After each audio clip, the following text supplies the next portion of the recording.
Brahmapuram Waste plant fire broke out on March 2nd, and after 13 days, Kerala Chief Minister Pinarayi Vijayan broke his silence on the issue despite his government drawing flak from several quarters over it.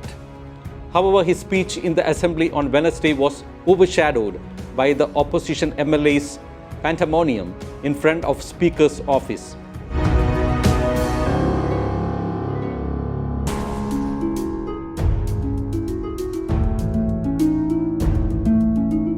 The Chief Minister said a special committee would investigate the cause of the Brahmapuram fire and the disaster preparedness of the plant. A special action plan will be drafted and squads will be formed to ensure that such incidents don't repeat in future.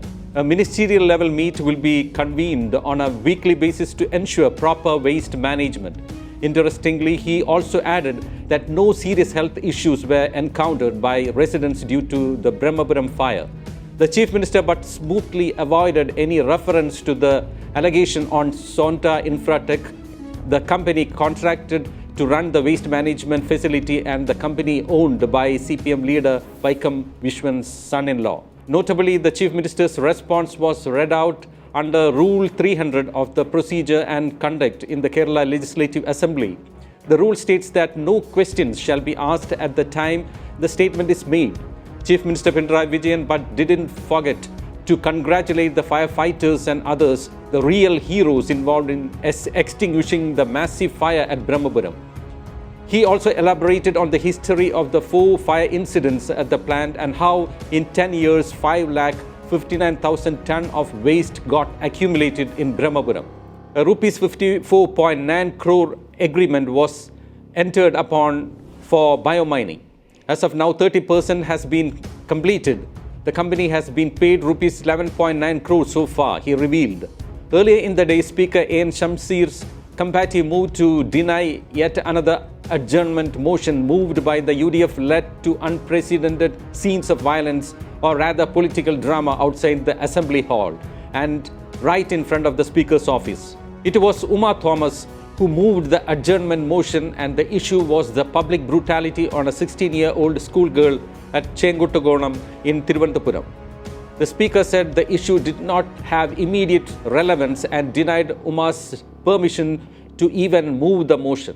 This time, the Speaker completely avoided the opposition. He did not even allow Opposition leader V.D. Satheeshan to make a brief walkout comment. The opposition members walked out shouting slogans. Congress MLA Roji M. John was seen climbing the Speaker's podium and shouting at him, "Show some spine, don't be Pinarayi's slave," he shouted at the Speaker. After the UDF left, Chief Minister Pinarayi Vijayan could read out his resolution on Brahmapuram fire, in which he rubbished all UDF allegations without any voice of protest. UDF legislators who had crowded in front of the Speaker's office were removed by the watch and ward staff. The UDF members had planned to block the Speaker's entry into his office. They sat in front of the office shouting slogans, and when the Speaker came out after quickly winding up the day's proceedings, they blocked his way. By then, the LDF members had also rushed to the spot. What followed was pandemonium, with the watch and ward staff virtually being sandwiched by the MLAs of the ruling and opposition. After a prolonged struggle, the Speaker managed to squeeze his way into his office with the help of the watch and ward staff and the aggressive young LDF legislators. Many UDF legislators like M. Vincent, Saji Joseph, A.K. M. Ashraf were seen forcibly carried away, each by 2 or 3 watch and ward staff. The tussle was so intense and happened in a small cramped space that Congress MLA Sanish Kumar Joseph swooned. He was quickly removed to the doctor's cabin in the floor, but since the physician was not there, he was rushed to a nearby hospital. In the belly, male and female watch and ward staff also allegedly got beaten up by MLAs. Meanwhile, opposition leader V.D. Satheeshan justified that the unfortunate events that unfolded in the Assembly and at the Speaker's office on Wednesday showed the arrogance of the ruling front. It has become a practice to reject our adjournment motions when our Chief Minister issues a statement in the Assembly, he said.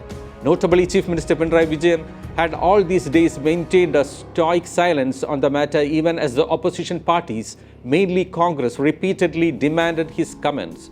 And when the time came for him to speak out, the opposition walked out and staged a political drama in front of the Speaker's office. As Kochi residents are going through a perilous and distressing situation, the show put up by the opposition seems ridiculous. The Kochi people will only spurn this political show and dismiss this protest as a political joke. It is the time when the people's representatives should express their solidarity with the people of Kochi, and it has to be seen how many of them have dared to reach out to the people of Kochi at this time of need.